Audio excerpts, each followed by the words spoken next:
أفمن زين له سوء عمله فرآه حسنا فإن الله يضل من يشاء ويهدي من يشاء فلا تذهب نفسك عليهم حسرات إن الله عليم بما يصنعون۔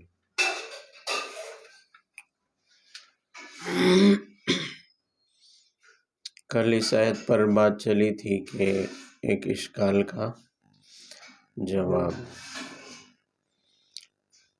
اشکال ما جواب وہ ہو چکا ہے۔ اشکال کیا ہوا تھا کہ کافر کو کفر والے گناہ کی سزا اتنی زیادہ کیونکہ وہ ہمیشہ جہنم میں رہے گا۔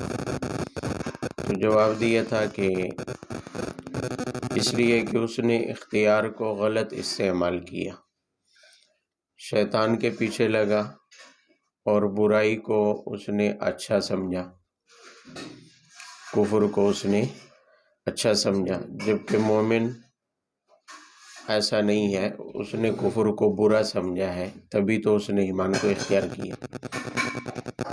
تو اس لیے جب دونوں کے اختیار میں فرق ہے کہ ایک نے برائی کو برائی سمجھا اور دوسرے نے برائی کو اچھائی سمجھا، تو جیسے یہاں فرق ہے تو سزا میں بھی کیا ہونا چاہیے، فرق۔ آگے ایک جملہ فرمایا فَإِنَّ اللَّهَ يُضِلُّ مَن يَشَاءُ وَيَهْدِي مَن يَشَاءُ۔ یہ اختیار اللہ کے پاس ہے، جس کو چاہتے ہیں گمراہ کر دیتے ہیں اور جس کو چاہتے ہیں ہدایت دے دیتے ہیں۔ یعنی گمراہی پر چلنے کا ڈالنے کا اختیار اللہ کے پاس ہے، ہدایت پر ڈالنے کا اختیار اللہ کے پاس ہے۔ بندہ از خود نہ گمراہی اختیار کر سکتا ہے نہ ہی ہدایت اختیار کر سکتا ہے۔ یہ تو ہے آیت کے ظاہری الفاظ کا مطلب۔ ظاہری الفاظ کا مفہوم یہی ہے کہ یضل من یشاء، جس کو چاہتا ہے اللہ تعالیٰ کیا کر دیتے ہیں، گمراہ، اور جس کو چاہتے ہیں اس کو کیا دے دیتے ہیں، ہدایت۔ البتہ اس پر اشکال ہو سکتا ہے، ظاہر میں دکھنے میں ایسا ہی لگ رہا ہے کہ پھر تو بندہ مجبور ہوا، پھر تو بندہ کیا ہوا، بھئی کافر اپنی مرضی سے ہدایت نہیں پا سکتا، کافر اپنی مرضی سے ہدایت نہیں پا سکتا، مومن اپنی مرضی سے ہدایت نہیں پا سکتا، لہٰذا ہدایت اور گمراہی اللہ کے اختیار میں ہے۔ تو جب اللہ کے اختیار میں ہے تو کافر کا کفر اس کی مجبوری ہے، کیونکہ وہ اپنی مرضی سے تو گمراہی سے جان نہیں چھڑا سکتا۔ اللہ جس کو چاہتے ہیں گمراہ کرتے ہیں، اللہ جس کو چاہتے ہیں کیا کرتے ہیں، ہدایت دیتے ہیں۔ اشکال تو ہے نا، پھر تو بندہ مجبور ہوا کہ بھی تو نے یہ کرنا ہے اور اس نے یہ کرنا ہے۔ گمراہی اللہ کے اختیار میں ہے اور ہدایت بھی کس کے اختیار میں ہے، اللہ کے اختیار۔ لیکن یہ ظاہری مفہوم جو نظر آ رہا ہے یہ مطلب نہیں ہے، اس کے پیچھے وہ پوری تقریر ہے جو مختلف جگہوں پر آ چکی ہے پیچھے، سورہ بقرہ سے شروع ہوئی، انذرتہم ام لم تنذرہم لا یؤمنون، آپ ان کو ڈرائیں نہ ڈرائیں یہ ایمان، ختم اللہ علی قلوبہم، اللہ نے ان کے دلوں پر کیا لگا دی ہے، مہر۔ وہاں بھی یہ اشکال ہوتے ہیں۔ تو در حقیقت مطلب اس کا یہ ہے کہ یضل من یشاء ویہدی من یشاء، کہ بندے کو ہدایت اور گمراہی اختیار کرنے کا اختیار تو اللہ نے دیا ہے کہ بھی چاہے تو وہ کفر اختیار کرے، چاہے تو ایمان کیا کرے، اختیار کرے۔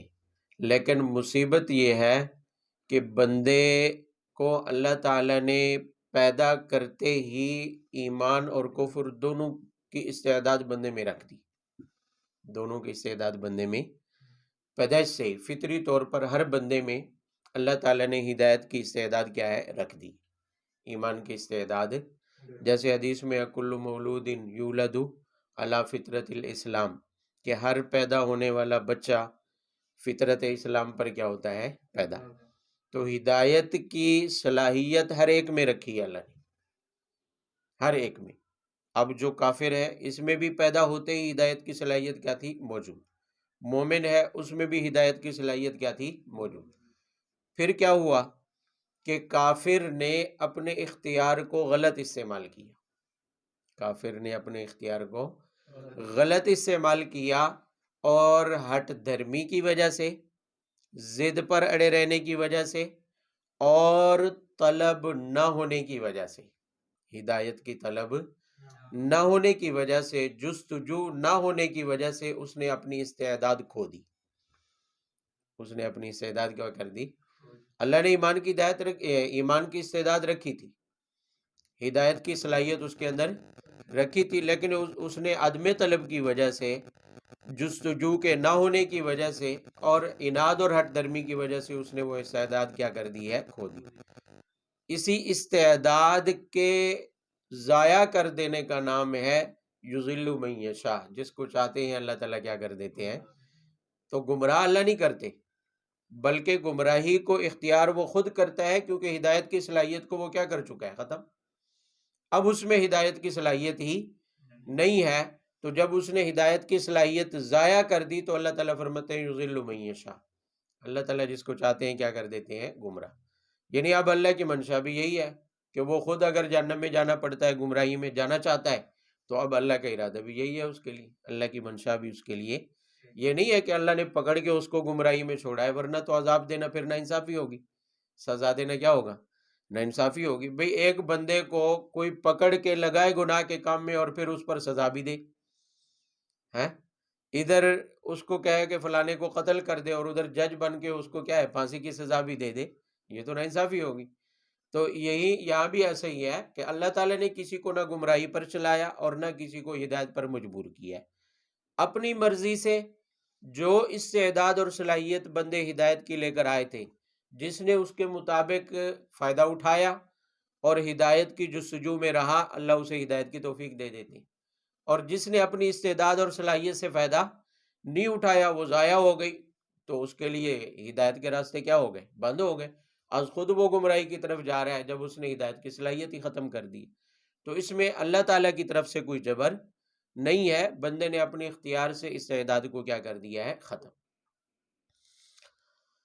فلا تذهب نفسك علیہم حسرات، یہ جملہ آپ صلی اللہ علیہ وسلم کی تسلی کے لیے ہے، کیونکہ اہل مکہ آپ صلی اللہ علیہ وسلم کے قرابت دار تھے، رشتہ دار تھے، اور قرابت دار نہ بھی ہوتے تو نبی صلی اللہ علیہ وسلم کو امت کا بہت زیادہ فکر تھی کہ ہر ایک کے بارے میں آپ چاہتے تھے کہ کوئی بھی جہنم میں نہ جائے، اس فکر میں ہر وقت آپ صلی اللہ علیہ وسلم مبتلا رہتے، غمگین رہتے، تو آپ صلی اللہ علیہ وسلم کو تسلی دی گئی لا تذهب علیہم، لا تذهب نفسک علیہم حسرات، آپ ان پر غم نہ کریں، آپ ان کے بارے میں پریشان کیوں؟ اس لیے کہ آپ کی طرف سے تو کوئی کمی نہیں ہے، آپ نے تو بہت کوشش کی سمجھانے کی ہر اعتبار سے، اب اگر انہوں نے گمراہی کو اختیار کیا تو اپنی مرضی سے کیا ہے، اپنی مرضی سے، اور دوسرا یہ ہے کہ آپ کو کسی کی ہدایت یا گمراہی کا اختیار بھی نہیں دیا اللہ نے کہ آپ کسی کو پکڑ پر کر ہدایت دے دیں، ایمان دے دیں، یہ اختیار اللہ تعالیٰ نے آپ کو دیا۔ آپ کو فکر تو تب ہونی چاہیے تھی کہ آپ کو ہدایت اور ایمان دینے کا اختیار ہوتا اور پھر آپ کسی کو ہدایت نہ دے پاتے تو آپ کو غم ہوتا۔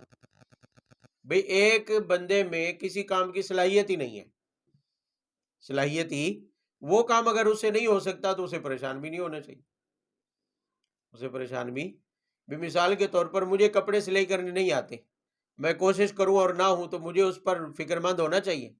نہیں، اس لیے کہ میرے اندر اس کی صلاحیت ہی نہیں ہے، تجربہ ہی نہیں ہے۔ تو اللہ تعالیٰ نے نبی کو دعوت کا، تبلیغ کا اختیار دیا ہے، بات پہنچانے کا کیا دیا ہے؟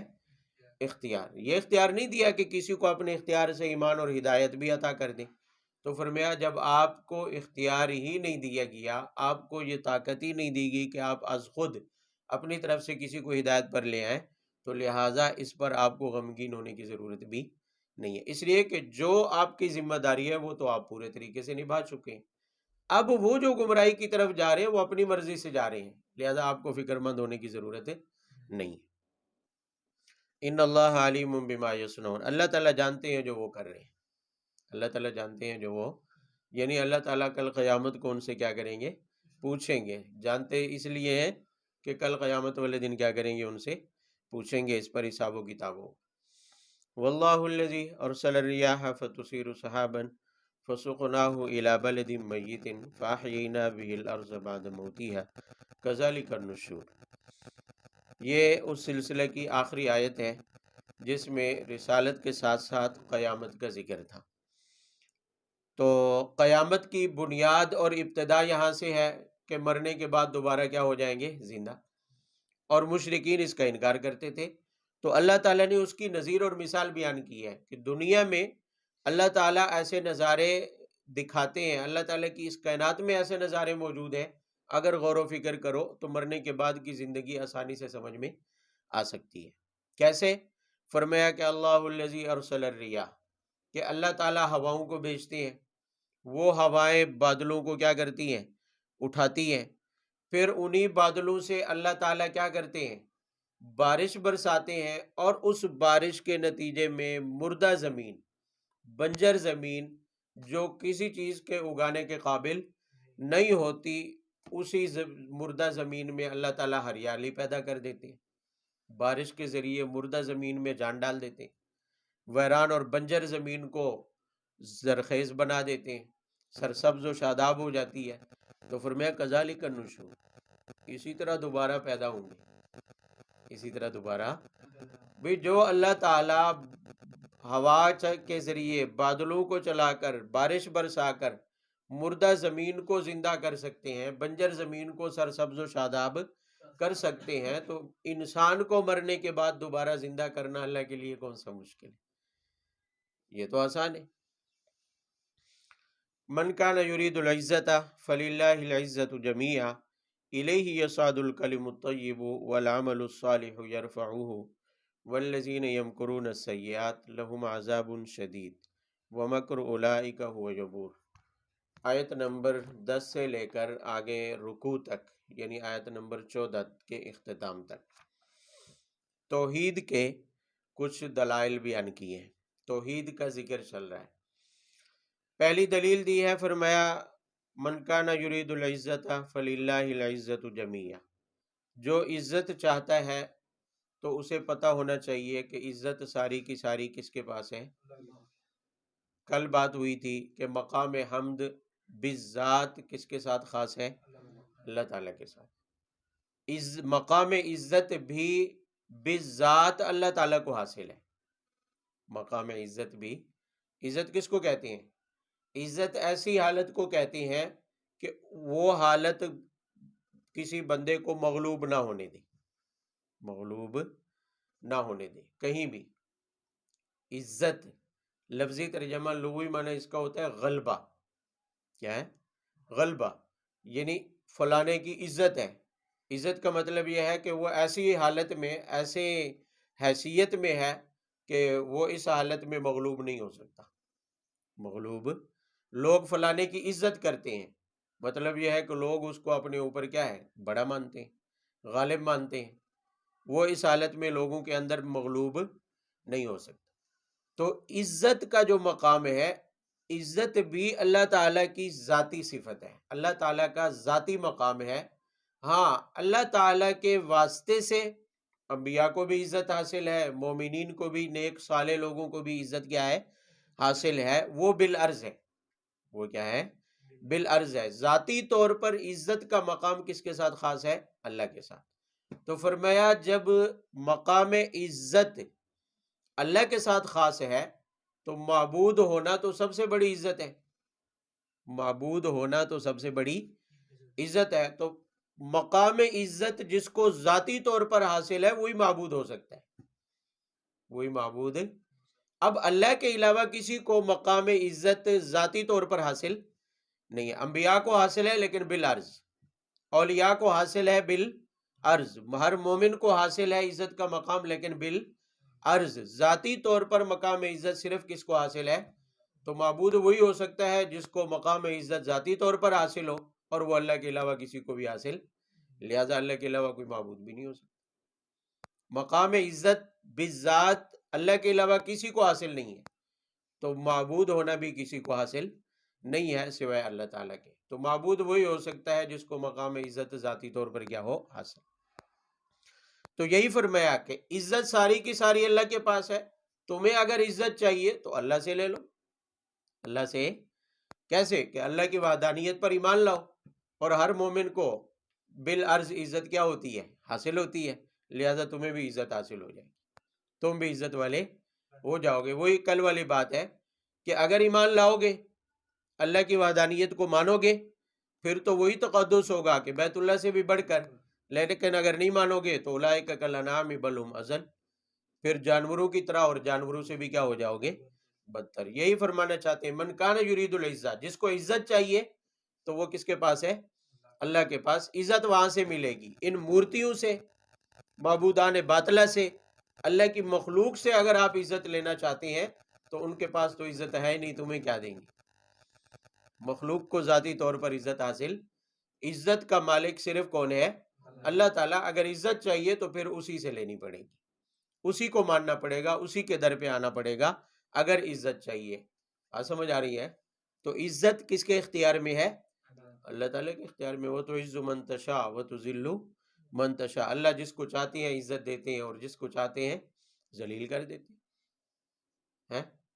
لیکن ہمارے معاشرے میں عزت اور فضل کس کو سمجھا جاتا ہے؟ صرف دنیا کو۔ صرف بھئی بندہ جب کہتا ہے نا کہ اللہ کا فضل ہے، کب کہتا ہے؟ کبھی رات ساری نوافل پڑھنے پر کہا کہ اللہ کے فضل ہے کہ مجھے عبادت کی توفیق مل گئی؟ 5 وقت کی نماز کے ساتھ کبھی کہا کہ اللہ کا فضل ہے؟ کبھی کہا کہ میں نے پورے مہینے رمضان کے روزے رکھ لیے، اللہ کا فضل ہو گیا، میں نے زکوٰۃ ادا کر دی ہے، اللہ کا مجھ پر کیا ہے؟ فضل ہے۔ کبھی کہا نہیں، بلکہ ہمیں اللہ کا فضل کس میں محسوس ہوتا ہے؟ صرف دنیا میں۔ اللہ کا فضل ہے میں نے کوٹھی بنا لی ہے، اللہ کا فضل ہے کہ مکان، اللہ کا فضل ہے کہ اچھی نوکری لگ گئی ہے، اللہ کا فضل ہے کہ آمدن ٹھیک ٹھاک ہو رہی ہے۔ آپ سمجھ آ رہے؟ فضل اور عزت ہم دنیا میں سمجھتے ہیں، حالانکہ دنیا میں نہ فضل ہے نہ عزت ہے۔ کسی کو اقتدار مل گیا، حکمرانی مل گئی تو کیا کہتے ہیں؟ اللہ کا فضل ہو گیا، عزت مل گئی۔ لیکن اللہ تعالیٰ فرماتے وہ تو عز من تشاء و تذل من تشاء فللہ العزت، عزت اللہ کے پاس ہے۔ ملے گی کب؟ فضل اور عزت کب ملے گی؟ جب اللہ کی وحدانیت کو مانو گے اور اللہ کے حکموں پر چلو گے۔ عزت یہ ہے، عزت مال کک بھی نہ ہو، اقتدار نہ بھی ہو، عزت یہ ہے کہ اللہ کے احکامات پر چل رہے ہو، بس یہ عزت ہے۔ اسے عزت حاصل ہوگی جو اللہ کی اطاعت میں ہے، بس۔ بھلے پوری دنیا کی حکمرانی بھی مل جائے تو عزت نہیں ہے۔ وہ تو فرعون کو بھی حاصل تھی، وہ تو نمرود کو بھی حاصل تھی، مگر عزت ہے موسیٰ علیہ السلام کو حاصل تھی جو غلام قوم سے تھے، ابراہیم علیہ السلام کو حاصل تھی جو کہ نمرود کے غلاموں کے بھی کیا تھے؟ اولاد تھے۔ حضرت ابراہیم علیہ السلام کے والد نمرود کے کیا تھے؟ نوکروں میں سے تھے، ملازمین میں سے تھے۔ لیکن عزت کس کو حاصل تھی؟ ابراہیم علیہ السلام کو۔ کیوں؟ اس لیے کہ اللہ تعالیٰ کی وحدانیت ابراہیم کے پاس تھی، اطاعت ابراہیم کے پاس تھی۔ تو وَتُعِزُّ مَن تَشَاءُ وَتُذِلُّ مَن تَشَاء کا یہ مطلب نہیں ہے کہ اگر مال و دولت مل گئی تو ہم کیا ہو گئے؟ عزت والے۔ یہ عزت نہیں ہے۔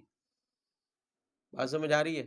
تو فضل کا تعلق دنیا کے ساتھ نہیں ہے، عزت اور فضل کا تعلق کس کے ساتھ ہے؟ دین کے ساتھ، نیک اعمال کے ساتھ ہے، اللہ کی وحدانیت پر، اللہ کی اطاعت پر چلنے کے ساتھ ہے۔ بات سمجھ آ رہی ہے؟ کرسی اقتدار پر بیٹھ کر اگر کوئی کہے کہ مجھے کیا مل گئی ہے؟ عزت حاصل ہو گئی ہے، تو غلط ہے اس کی سوچ۔ عزت اسی صورت میں ملے گی جب وحدانیت پر کیا ہے؟ ایمان ہو، دینداری ہو، اللہ کی اطاعت اور فرما برداری ہو۔ یہی وجہ ہے وَتُعِزُّ مَن تَشَاءُ وَتُذِلُّ، اللہ جس کو چاہتے ہیں عزت دیتے ہیں، جس کو چاہتے ہیں آگے کیا ہے؟ تُؤْتِي الْمُلْكَ مَن تَشَاءُ، اس سے پہلے ہے تُؤْتِي الْمُلْكَ مَن تَشَاءُ، اللہ تعالیٰ جس کو چاہتے ہیں بادشاہ دیتے ہیں۔ آگے کیا ہے؟ وَتُعِزُّ مَن تَشَاءُ وَتُذِلُّ مَن تَشَاءُ۔ ان دونوں کے درمیان میں واو ہے عطف کے لیے، حرف واو کو کہتے ہیں یہ عطف کے لیے۔ اس کا مطلب یہ ہوتا ہے کہ حرف واو سے پہلے اور بعد والے دونوں میں تغیر ہوتا ہے، دونوں چیزیں ایک نہیں ہوتی، دونوں چیزیں ایک۔ اس کی آسان مثال یہ ہے کہ جانی زید و ذہب عمرو، جیسے کہتے ہیں نا آیا میرے پاس زید اور عمر چلا گیا، یا یوں کہیں جانی زید و عمرو، جانی زید و عمرو، آیا میرے پاس زید اور عمر۔ اب واو سے پہلے کیا ہے؟ زید، واو کے بعد کیا ہے؟ دونوں میں مغایرت ہے یا دونوں ایک ہے؟ زید اور عمر دو الگ شخصیتیں ہیں یا ایک ہیں؟ دو الگ ہیں نا. تو واو عاطفہ کا تقاضا یہ ہوتا ہے کہ اس سے پہلے اور بعد والی دونوں چیزیں کیا ہے؟ متحد نہیں ہوتی، ایک نہیں ہوتی، بلکہ دونوں میں کیا ہوتا ہے؟ تغایر. تو یہاں توتی الملک من تشاء و تعز من تشاء، بادشاہت عطا کرنا یہ واو سے پہلے ہے، معطوف علیہ ہے، اور وہ تعز من تشاء یہ اس کا معطوف ہے. دونوں کسی ایک میں جمع ہو جائے یہ نہیں ہے، دونوں میں تغایر ہے. یعنی اللہ تعالیٰ یہ فرماتے ہیں کہ بادشاہت میں جس کو چاہتا ہوں دیتا ہوں، لیکن عزت ضروری نہیں کہ میں اسے دوں جس کو بادشاہت دی ہے، عزت کسی اور کو بھی حاصل ہو سکتی ہے، عزت کسی اور کو بھی حاصل ہو سکتی ہے. یعنی جہاں بادشاہت میں نے رکھی ہے ضروری نہیں کہ اس کو عزت بھی میں نے دی ہو، اس کو عزت بھی، عزت الگ معاملہ ہے، بادشاہت کیا ہے؟ الگ معاملہ ہے. بادشاہت دے دینا سے یہ مطلب نہیں ہے کہ اس کو عزت بھی حاصل ہوگی. بات سمجھ آئے رہی؟ عزت کسی اور کو بھی حاصل ہو سکتی ہے. اقتدار نمرود کو حاصل تھا مگر عزت ابراہیم کے پاس تھی. اقتدار فرعون کے پاس تھا مگر عزت موسیٰ علیہ السلام کے پاس تھی. اقتدار مشرکین مکہ کے پاس تھا مگر عزت رسول اللہ صلی اللہ علیہ وسلم کے پاس تھی. اس وقت بھی اقتدار اہل دنیا کو حاصل ہے لیکن عزت دینداروں کے پاس ہے. جہاں بادشاہ تو ضروری نہیں ہے کہ وہاں عزت بھی ہو، ذلت ہی ہوتی ہے. ہمارے والے تو ہوتے ہی ذلیل ہیں، اللہ معاف کرے، کتنی ذلت ہوتی ہے. دنیا تو ہے، اقتدار تو ہے مگر عزت نہیں ہے. تو یہاں یہی مطلب ہے، اگر عزت چاہیے تو للہ العزت جمیعا، عزت تو کس کے اختیار میں ہے؟ ہم تو دلیل دے رہے ہیں کس کی؟ توحید کی، کہ جب مقام عزت صرف اللہ کے پاس ہے، کسی اور کے پاس نہیں ہے، تو پھر کسی اور کے پاس معبود ہونے کی صلاحیت بھی نہیں ہے.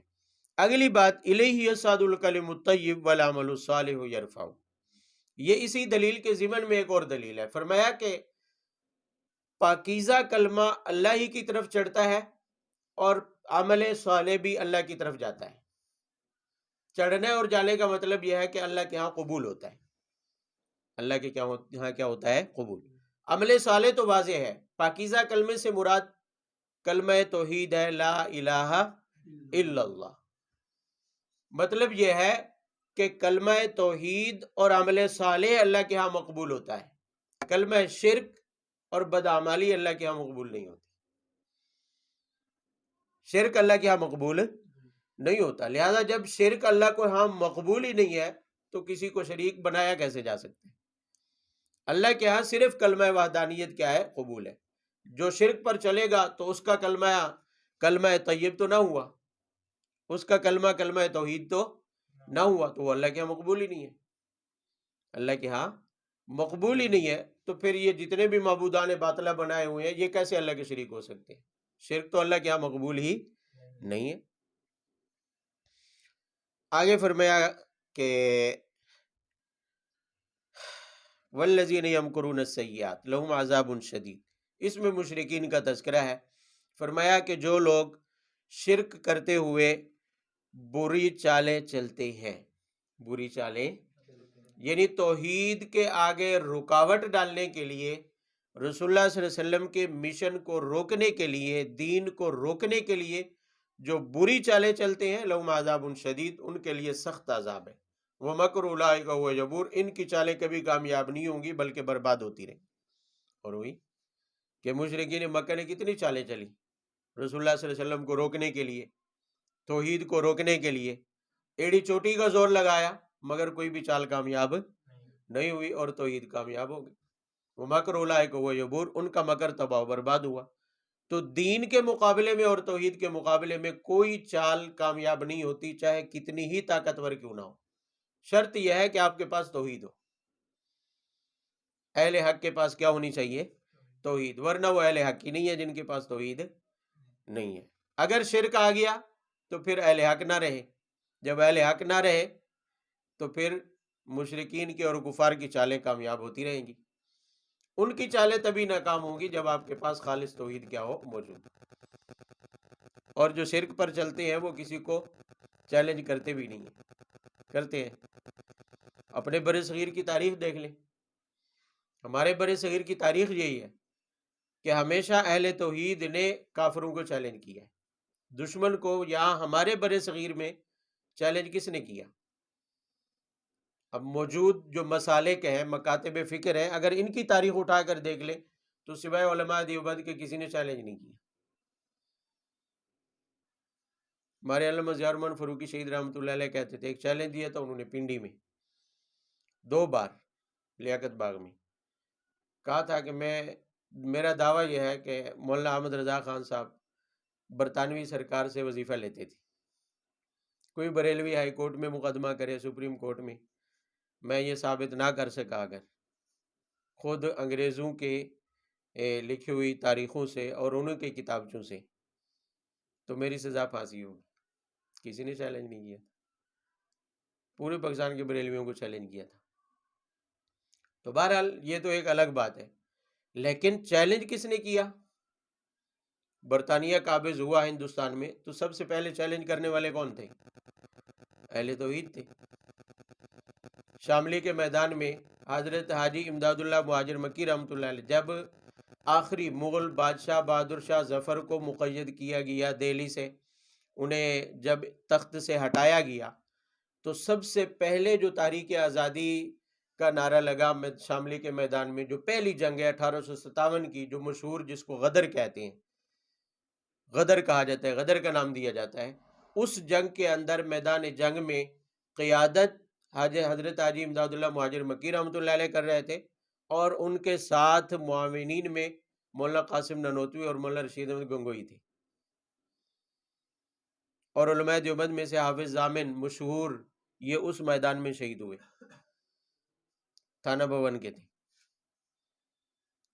وہ پہلی جنگ آزادی علماء دیوبند نے شروع کی، اور پھر تحریک ریشمی رومال، پھر جزیرہ مالٹا میں قید ہونے تک علماء دیوبند ہی رہے، آخر تک انگریز کے نکلنے تک. اور جس قوت طاقت نے بھی یہاں پر پنجے گاڑنے کی کوشش کی ہے ہمیشہ علماء دیوبند تھے. اب افغانستان میں بھی ہے، اللہ کی مہربانی سے وہ بھی دیوبندی ہے. تو یعنی اہل توحید ہی ہمیشہ باطل سے کیا ہے؟ ٹکرائیں گے اور وہ غالب رہیں گے. وہ کبھی باطل کی چالوں میں آ کر ناکام نہیں ہوں گے. باطل کی چالوں کو اللہ تعالیٰ کیا کریں گے ہمیشہ؟ اس سے بڑی چالیں اور مگر کیا ہو سکتے ہیں جو افغانستان میں رچائے گئے لیکن ناکام ہوئے.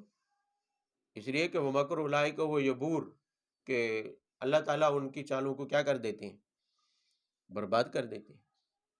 لیکن شرط یہ ہے کہ مقابلے میں کیا ہونے چاہیے؟ اہل توحید ہونے چاہیے، اہل حق ہونے چاہیے، ورنہ منہ کی کھائیں گے. اس لیے کہ اگر اہل توحید نہیں ہے تو پھر ظاہر ہے مکمل حق والے بھی، جب مکمل حق والے نہیں ہیں تو ان کے خلاف باقیوں کی چالیں کامیاب ہو سکتی ہیں، اور ہر زمانے میں ہوتی رہی ہیں. اور یہ بھی آپ کو یاد رہے کہ دجال جب آئے گا تو سب سے پہلے کس چیز کی دعوت دے گا؟ کہ میں خدا ہوں، میں کیا ہوں. حدیث میں آتا ہے کہ وہ مدینہ میں داخل ہونے کی کوشش کرے گا، لیکن مدینہ کے ہر راستے پر فرشتے مقرر ہوں گے اور مکہ اور مدینہ میں وہ نہیں جا سکے گا. خود دجال نے اپنے حالات بتائے. حضرت تمیم داری رضی اللہ تعالیٰ عنہ پہلے عیسائی تھے، سمندر میں بھٹک گئے کہیں جزیرے میں. مہینے کے بعد کشتی کسی جزیرے پر جا کر لگی تو وہاں ایک بیڑیوں میں جکڑے ہوئے عجیب الخلقت، عجیب حلیے والے بندے سے ملاقات ہوئی. آپ صلی اللہ علیہ وسلم نے ان کی یہ واقعہ سنا جب وہ مسلمان ہوئے، ان کی زبانی. آپ نے فرمایا یہی دجال ہے. تو اس دجال نے اپنا تعارف میں یہی کہا کہ میں مدینہ میں داخل ہونے کی کوشش کروں گا، اور آپ صلی اللہ علیہ وسلم نے بھی اس کے بارے میں یہی بتایا کہ مدینہ میں آنے کی کوشش کرے گا لیکن داخل مدینہ سے ایک بندہ نکل کر جائے گا دجال کے پاس، اور اس کو جا کر کہے گا ہاں بھائی تیرا کیا دعویٰ ہے؟ تو وہ کہے گا میں رب ہوں، مجھ پر ایمان لاؤ، مجھ پر ایمان لاؤ. تو وہ بندہ کہے گا کہ تو دجال ہے. تو وہ اس بندے کو سر سے لے کر ٹانگوں تک اس کے 2 ٹکڑے کر دے گا، اور اس کے دونوں ٹکڑے کے درمیان میں ایسے چلے گا اور لوگوں کو کہے گا کہ اگر میں اس کو زندہ کر دوں تو کیا تم مجھے مانو گے؟ پھر وہ اسے زندہ کرے گا اور زندہ کر کے کہے گا کہ اب تو مجھے مانتا ہے. وہ کہے گا اب تو مجھے پکا یقین ہو گیا کہ تو دجال ہے. تو آپ صلی اللہ علیہ وسلم نے فرمایا اس کے بعد وہ کوشش کرے گا دوبارہ مارنے کی، ذبح کرنے کی اس کو، مگر اللہ تعالیٰ اس کی گردن کو تانبے کی بنا دیں گے، وہ ذبح نہیں کر سکے گا. فرمایا اس بندے کے بعد دجال کسی اور کو مارنے پر قادر نہیں ہوگا. یعنی بس یہ ایک دفعہ آزمائش کے لیے اللہ نے اتنا اختیار دیا ہوگا اس کو کہ کسی ایک جگہ پر ایک بندے کو مار کر زندہ کر کے دکھا سکے. تو یعنی اس کا وار کس پر ہوگا؟ شرک پر. شرک کو لے کر وار کرے گا، کہے گا کہ مجھے خدا مانو. تو اسے خدا کون مانیں گا؟ آپ کا دماغ کیا کہتا ہے؟ اہل توحید مان لیں گے؟ ظاہر ہے وہی مانے گا جس کی توحید کچی ہوگی، جو توحید میں پختہ نہیں ہوگا. اور دوسرا وار اس کا دوسری چال دنیا کو لے کر کرے گا. آپ نے فرمایا اس کے ساتھ بادل، بارش، خزانے ہوں گے. جو قوم مان لے گی اس کو، ان پر بارشیں برسائے گا، زمینیں کو حکم دے گا، وہ خوشحالی لائیں گی، اور ایسے اناج، غلے، پیسہ، دولت ہوگی، فراوانی ہوگی. تو دوسرا وار مال کو لے کر کرے گا.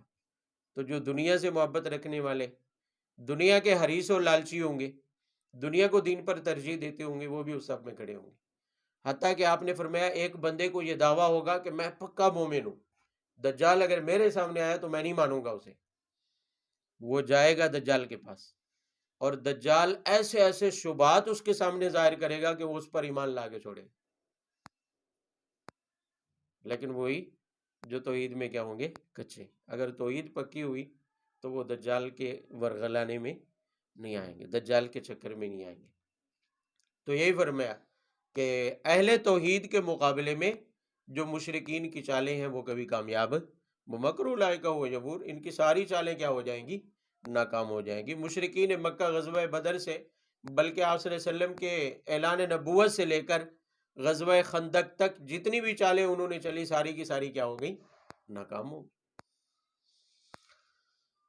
واللہ خلقکم من تراب ثم من نطفۃ ثم جعلکم ازواجا وما تحمل من انثى ولا تضع الا بعلمه. آیت نمبر 11. اس آیت میں توحید پر ایک تیسری دلیل قائم کی گئی ہے. دلیل کا خلاصہ یہ ہے کہ اللہ رب العزت انسان کی پیدائش سے لے کر اس کی وفات تک، پھر آخرت میں دوبارہ اٹھنے تک، اول سے آخر تک تمام احوال کو جانتے ہیں. تمام احوال کو، اور جنہیں تم معبود مانتے ہو، مورتیاں، یہ معبودان باطلہ، کیا یہ بھی اسی طرح انسان کے سارے احوال کو جانتے ہیں؟ نہیں. تو پھر فرمایا معبود وہی ہو سکتا ہے جو اپنی تخلیق کردہ انسان کے بارے میں اتنا کچھ کیا ہے؟ جانتا ہے. جو نہیں جانتے وہ معبود بھی نہیں ہو سکتے. اللہ تعالیٰ کیا جانتے ہیں؟ فرمایا خلقکم من تراب، اللہ نے ابتداءً مٹی سے تمہیں کیا کیا ہے؟ پیدا. اس لیے کہ نطفہ غذا سے پیدا ہوتا ہے، اور غذا مٹی سے کیا ہوتی ہے؟ پیدا ہوتی ہے. پھر فرمایا کہ ثم من نطفۃ ثم جعلکم ازواجا، مٹی اور نطفے سے پیدا کر کے اللہ تعالیٰ نے ازواجا، جوڑی جوڑی بنایا. جوڑی جوڑی، یہاں بات کو عمومی انداز میں کہا گیا ہے. ازواجہ کا مفہوم ایک تو یہ ہے نا کہ مرد و عورت، مرد بھی بنائے اور عورت بھی بنائے، یعنی مذکر بھی مؤنث بھی بنائے. لیکن یہاں تھوڑی سی گہری بات کی گئی ہے کہ اصل جو مادہ ہے پیدائش کا وہ کیا ہے؟ مٹی ہے. مٹی سے غذا، پھر غذا سے کیا ہے؟ یعنی مادہ پیدائش ایک ہے. ایک ہی مادے سے لڑکی بھی اور لڑکا بھی، مذکر بھی اور مؤنث بھی. مٹیریل ایک ہے. مٹیریل کیا ہے؟ ایک ہی ہے. لیکن اللہ تعالیٰ کی یہ قدرت ہے کہ جوڑی بنا دی، مرد بھی بنا دی اور عورت بھی بنا دی، مذکر بھی اور مؤنث بھی. اور فرمایا وما تحمل من انثى ولا تضع الا بعلمه، یہاں تک کہ فرمایا کہ کوئی بھی مادہ اٹھاتی اور جنتی ہے، حمل سے لے کر جننے تک، یہ سب اللہ تعالیٰ کو کیا ہے؟ معلوم. اب اس دوران میں کتنے احوال ہیں تفصیل سے سورۃ الحج میں آپ پڑھ چکے ہیں کہ حمل سے لے کر کہاں تک؟ وضع حمل تک، جننے تک، سارے احوال اللہ تعالیٰ کیا ہے؟ جانتے ہیں. صرف اسی پر بس نہیں، وما يعمر من معمر ولا ينقص من عمره الا في كتاب مبين، جو کسی بڑی عمر والے کو عمر ملنی ہے کہ کتنی ملنی ہے، کسی کی عمر کم ہونی ہے تو کتنی کم ہونی ہے، یہ بھی اللہ تعالیٰ کے پاس لوح محفوظ میں کیا ہے، لکھا ہوا ہے. یعنی پیدائش سے لے کر بندے کے وفات تک مکمل احوال اللہ تعالیٰ ایک ایک حالت کو بندے کی کیا ہے، ماں کے پیٹ میں ہے تب بھی جانتے ہیں، نطفے کی شکل میں ہے تب بھی اس کے حالات کو جانتے ہیں، پھر اسی طرح اگر وہ مٹی میں ہے تب بھی اللہ تعالیٰ اس کو جانتے ہیں، اگر وہ غذا کی شکل میں ہے تب بھی اس کو اللہ تعالیٰ جانتے ہیں. اب ذرا دیکھیں، پہلے مٹی میں تھا، پھر غذا میں، پھر نطفے میں، پھر نطفے سے ماں کے پیٹ میں، پھر ماں کے پیٹ سے بچپن، پھر جوانی، پھر بڑھاپا، پھر وفات، پھر دوبارہ اٹھنا. یہ سارے احوال اللہ تعالیٰ وہاں اس کے کیا ہے، جانتے ہیں. صرف اتنا نہیں، اللہ تعالیٰ یہ بھی جانتے ہیں کہ یہ کفر اختیار کرے گا یا گمراہی اختیار کرے گا یا ایمان اختیار کرے گا، جنت میں جانے کو اختیار کرے گا یا جہنم میں جانے کو اختیار کرے گا. سارے احوال اللہ تعالیٰ جانتے ہیں. فرمایا اتنا بڑا جاننے والا اللہ کے علاوہ کوئی اور ہے تو پھر مان لو معبود کوئی نہیں ہے. تو وہ انسان جس کے احوال اللہ تعالیٰ سارے جانتا ہے اور معبودان باطلہ اس کی کسی حالت کو بھی نہیں جانتے ہیں، تو فرمایا وہ اللہ کے مقابلے میں معبود کیسے ہو سکتے جو اپنے عبادت گزار کے احوال کو بھی نہیں جانتے. تو وہ اس کو سدھاریں گے کیا، اس کو نفع نقصان کیا پہنچائیں گے جو اس کے حالات کو نہیں جانتے. اور اللہ تعالیٰ تو اپنی بنائی ہوئی چیز کے سارے احوال کو کیا ہے، جانتے، لہذا وہی معبود ہو سکتے ہیں، اس کے علاوہ کوئی اور معبود نہیں ہو سکتا. وما يستوي البحران هذا عذب فرات سائغ شرابه وهذا ملح اجاج. یہاں سے لے کر رکوع کے آخر تک ایک ہی دلیل ہے، دلیل نمبر 4 آپ کہہ سکتے ہیں. توجہ سے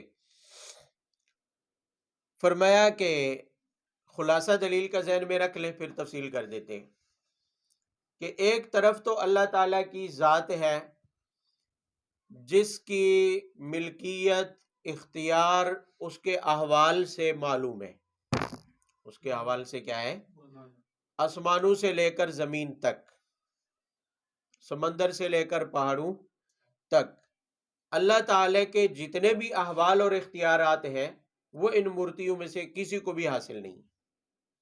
نہ وہ اختیارات حاصل ہیں، نہ وہ احوال حاصل ہیں، اور نہ ہی وہ ملکیت حاصل ہے جو اللہ تعالیٰ کو کیا ہے، حاصل ہے. تو پھر معبود کون ہو سکتا ہے؟ اللہ ہی ہو سکتا ہے. حالات کا موازنہ کیا گیا، یعنی دلیل یہ دی گئی ہے کہ اختیارات اور احوال کا موازنہ کر کے دیکھیں کہ اللہ تعالیٰ کیا کر رہے ہیں اور مورتیاں کیا کر سکتی ہیں. اللہ تعالیٰ تو کر رہے ہیں، اللہ تعالیٰ تو بہت سارے انتظامات کر رہے ہیں. آیا وہ انتظامات یہ معبودان باطلہ بھی کر سکتے ہیں یا نہیں؟ اگر تو کر سکتے ہیں پھر اللہ کے ساتھ وہ بھی کیا ہو جائیں، شریک عبادت میں. لیکن اگر نہیں کر سکتے تو پھر اللہ کے ساتھ عبادت میں وہ شریک بھی نہیں ہو سکتے. اللہ تعالیٰ کیا کر رہے ہیں؟ فرمایا اللہ تعالیٰ کے احوال یہ ہے، وما يستوي البحران هذا عذب فرات سائغ شرابه وهذا ملح اجاج. فرمایا پانیوں کو دیکھ لیں، پانیوں کو، مختلف سمندر ہیں، جھیلیں ہیں، چشمے ہیں. فرمایا کسی کا پانی میٹھا ہے، میٹھا ہونے کے ساتھ ساتھ پیاس بھی بجھاتا ہے. بعض پانی میٹھے ہوتے ہیں لیکن پیاس بجھاتے نہیں، وہ خشکی پیدا کرتے، مزید پیاس بڑھ جاتی ہے. فرمایا کسی سمندر کا، جھیل کا پانی کیا ہوتا ہے، میٹھا، اور ساتھ ساتھ وہ پیاس بھی بجھاتا ہے، اور پینے میں خوش ذائقہ بھی ہوتا ہے، ہضم بھی جلدی ہوتا ہے، بوجھل نہیں ہوتا، ثقیل نہیں ہوتا. یہ 3 صفات ہوتی ہیں، خصوصیات ہوتی ہیں پانی میں، اور یہی صحت کے لیے مفید ہوتا ہے. اور بعض پانی ایسے ہیں جو نمکین ہیں، اور بعض ایسے ہیں بالکل کاڑے ہیں، کڑوے ہیں، جس کو کھارا کہا جاتا ہے. کھارے پانی پیے حلق سے نیچے ہی نہیں اترتے، پیو تو اٹک جاتے ہیں حلق میں. تو فرمایا دیکھیں پانی اللہ تعالیٰ نے پیدا کیے مختلف، بعض جھیلیں سمندر جتنی بڑی بڑی ہیں، بعض سمندر ہیں بڑے بڑے، دریا ہیں، نہریں ہیں، چشمے ہیں، لیکن پانیوں کے اوصاف اللہ نے مختلف رکھ دیے. کسی کا کڑوا ہے، کسی کا نمکین ہے، کسی کا کھارا ہے، کسی کا میٹھا ہے. کسی کا پانی جو ہے میٹھا ہونے کے ساتھ ساتھ جلدی ہضم ہونے والا بھی ہے، خوشگوار بھی ہے، پیاس بھی بجھانے والا ہے. یہ پانیوں کے اندر اللہ تعالیٰ کا اختیارات ہیں، یہ انتظامات ہیں جو اللہ تعالیٰ نے پانیوں میں کر دیے، پانیوں کی شکل میں کر دی ہیں بندے کے لیے۔ لیکن اس سے بھی بڑی بات یہ ہے کہ پانیوں میں تو ذائقوں کا فرق ہے، ان کی تاثیر کا فرق ہے، لیکن ان سے حاصل ہونے والی مچھلی اس میں کوئی فرق نہیں ہے، وہ سب کے لیے یکساں مفید ہے۔ کھارے سمندر سے مچھلی پکڑنا ہے وہ بھی انسانی صحت کے لیے کیا ہے؟ مفید ہے، اور میٹھے پانی سے پکڑ لائے وہ بھی انسان کے لیے کیا ہے؟ یہ تو ہے اللہ تعالیٰ کے اختیارات جو سمندروں اور پانیوں میں جاری ہیں، یہ وہ انتظامات ہیں جو اللہ نے پانیوں میں کر دیے۔ اور اس سے آگے فرمایا چلے تو وَتَسْتَخْرِجُونَ حِلْيَةً تَلْبَسُونَ، اس سمندر سے صرف مچھلی اور گوشت ہی حاصل نہیں ہوتا، وہاں سے تم زیورات بھی نکالتے ہو، موتی بھی وہاں سے نکلتے ہیں، مونگے بھی وہاں سے نکلتے ہیں جو زیورات میں استعمال ہوتے ہیں۔ فرمایا اسی پر بس نہیں ہے، وَتَرَى الْفُلْكَ فِيهِ مَوَاخِرَ، کشتیاں اس پانی کو چیر کر چلتی ہیں، لِتَبْتَغُوا مِنْ فَضْلِهِ، تاکہ تم رزق و روزی حاصل کر سکو، تمہارے کاروبار تجارت اس کے اوپر وابستہ ہے۔ تو ایک پانی میں اللہ تعالیٰ کے انتظامات گننا چاہیں تو آپ گن نہیں سکتے ہیں۔ فرمایا لَعَلَّكُمْ تَشْكُرُونَ، تم سے مطالبہ صرف شکر گزاری کا ہے، تم سے مطالبہ صرف یہ تو ہے پانیوں میں اللہ تعالیٰ کے انتظامات۔ پھر فرمایا یولج اللیل فی النہار ویولج النہار فی اللیل، آسمانوں اور فضاؤں میں اللہ تعالیٰ کے احوال کیا ہے؟ فرمایا وہ رات کو دن میں اور دن کو رات میں داخل کرتے ہیں، 12 گھنٹے دن رہتا ہے، پھر رات آ جاتی ہے، پھر دن آ جاتا ہے۔ اگر ایک ہی صورتحال رہتی، دن ہی دن ہوتا یا رات ہی رات ہوتی تو مشکلات بڑھ جاتی، یا نیند خراب ہوتی یا پھر کام کر کر کے کیا ہے تھک جاتے۔ تو اللہ تعالیٰ نے انتظامات کر دیا۔ فرمایا سخر الشمس والقمر، یہ بھی اللہ تعالیٰ کی کاریگری ہے کہ سورج کو اور چاند کو کیا کر دیا مسخر، کہ اپنے اپنے ٹائم پر صدیوں سے ہزاروں سالوں سے سورج ایک ہی وقت پر کیا ہے طلوع بھی ہو رہا ہے اور غروب بھی ہو رہا ہے۔ اتنی کامیاب ڈیوٹی اور پکی ڈیوٹی کہ ایک سیکنڈ کا بھی فرق نہیں پڑتا ہے۔ سردیوں گرمیوں میں جو وقت ہے ایک ہی وقت ہزاروں سالوں سے سورج کا ہے، ایک ہی وقت چاند کا ہے۔ پھر سورج کے ذریعے اللہ تعالیٰ فصلوں کو پکاتے ہیں، چاند کے ذریعے ان میں مٹھاس اور رنگ اور ذائقے ڈالتے ہیں اللہ تعالیٰ چاند کی روشنی کے ذریعے۔ فرمایا کل یجری لاجل مسمی، ہر ایک اپنے مقرر وقت پر چل رہا ہے۔ ذالکم اللہ ربکم لہ الملک، یہی تو اللہ تمہارا رب ہے، اسی کو ہر چیز میں اختیار حاصل ہے۔ والذین تدعون من دونہ ما یملکون من قطمیر، جن کو تم پکارتے ہو وہ تو کھجور کی گٹھلی کے اوپر جو جھلی ہوتی ہے اس کے بھی وہ مالک نہیں ہے، اس کے بھی وہ مالک۔ یہ دیکھیں اللہ تعالیٰ کی ملکیت اور معبودان باطلہ کی ملکیت اور اختیار کا تقابل کیا جا رہا ہے، دونوں کو تولا جا رہا ہے۔ فرمایا ایک پلے میں اللہ تعالیٰ کے انتظامات کو رکھیں کہ سمندروں میں کتنے اللہ نے انتظامات کیے، رات اور دن کے اندر کتنے انتظامات کیے، سورج اور چاند کے ذریعے کتنے انتظامات کیے۔ ایک طرف تو اللہ تعالیٰ کی اتنی بڑی قدرت اور اختیار اور ملکیت ہے، اور دوسری طرف یہ بے بس مورتیاں، یہ معبودان باطلہ، یہ اللہ کی مخلوق ما یملکون من قطمیر، جو کھجور کی گٹھلی کے اوپر پیدا ہونے والی جھلی بنانے کا بھی اختیار نہیں رکھتی۔ ہلکی سے ہلکی چیز ہے، پہاڑ اور آسمان بنانا یا دریا اور سمندر بنانا تو دور کی بات ہے، وہ تو ایک جھلی کے پیدا کرنے پر قدرت نہیں رکھتے۔ ما یملکون من قطمیر، وہ اس کے بھی مالک نہیں ہے، تو وہ اللہ تعالیٰ کے ساتھ عبادت میں کیسے شریک ہو سکتے؟ یہ احوال کا تقابل کر کے بتایا ہے۔ جو احوال انتظامات اللہ تعالیٰ بندے کے لیے کر رہا ہے، کیا یہ معبودان باطلہ کر سکتے ہیں؟ فرمایا ہرگز نہیں کر سکتے، تو وہ معبود بھی نہیں ہو سکتے۔ مزید فرمایا ان تدعوہم لا یسمعوا دعاءکم، انتظامات تو دور کی بات ہے، اللہ تعالیٰ کو پکارو اللہ ہر وقت سنتا ہے، آہستہ پکارو یا اونچی آواز سے پکارو، سمندر کی تہہ میں جا کے پکارو یا زمین کے اوپر بیٹھ کر پکارو، جہاں بھی پکارو اللہ تعالیٰ اس کو سنتے بھی ہیں اور قبول بھی کرتے ہیں، جواب بھی دیتے ہیں۔ لیکن اگر مورتیوں کو پکارو لا یسمعوا، اول تو یہ پتھر کی بنی ہوئی مٹی کی بنی ہوئے بت سنتے ہی نہیں ہیں، اور جو لوگ جاندار چیزوں کو پکارتے ہیں فرمایا اگر وہ سن بھی لیں، لو سامعوا، اگر وہ سن بھی لے تو مستجابوا، جواب نہیں دے سکتے، قبول۔ بھئی آپ کسی کو کہیں جی میرے لیے یہ پانی کڑوا ہے اس کو میٹھا کر دے، کوئی بھی بت نہیں کر سکتا، کوئی معبود باطل یہ نہیں کر سکتا، حتیٰ کہ اگر نبی اور ولی کو بھی کہیں جس کو آپ معبود مانتے ہیں تو وہ بھی نہیں کر سکتے۔ یہ اختیار اللہ تعالیٰ کے علاوہ کسی اور کے پاس نہیں ہے۔ بچہ دینا، بچی دینا، یہ اختیار کس کے پاس ہے؟ اللہ تعالیٰ کے پاس ہے۔ رزق روزی دینا، یہ اختیار کس کے پاس ہے؟ تو فرمایا کہ اگر تم پکارو، مورتیاں تو سنتی ہی نہیں ہیں۔ جو جاندار بتوں کو، معبودان کو مانتے ہیں، فرمایا وہ اگر سن بھی لے تو مستجابو، وہ بات کو جواب نہیں دے سکتے، وہ قبول نہیں کر سکتے، اس لیے کہ ما یملکون من قطمیر، وہ تو جھلی پیدا کرنے کی بھی طاقت ان کے اندر نہیں ہے، اتنا اختیار بھی نہیں ہے ان کے پاس۔ وَيَوْمَ الْقِيَامَةِ يَكْفُرُونَ بِشِرْكِكُمْ، یہ مشرکین کو تنبیہ ہے، پہلے ہی اللہ تعالیٰ نے بتا دیا۔ بھئی باقی ساری باتیں چھوڑو، اللہ تعالیٰ فرماتے ہیں تقابل رہنے دے، صرف ایک بات ذہن میں رکھ لے، یوم القیامت یکفرون بشرککم، جنہیں تم یہاں معبود بنائے بیٹھے ہو اور رب مانتے ہو، کل قیامت کے دن تمہارے منہ پر تمہارا انکار کر دیں گے کہ ہم نے انہیں نہیں کہا تھا کہ ہمیں عبادت میں شریک مانو، پھر کیا بنے گا؟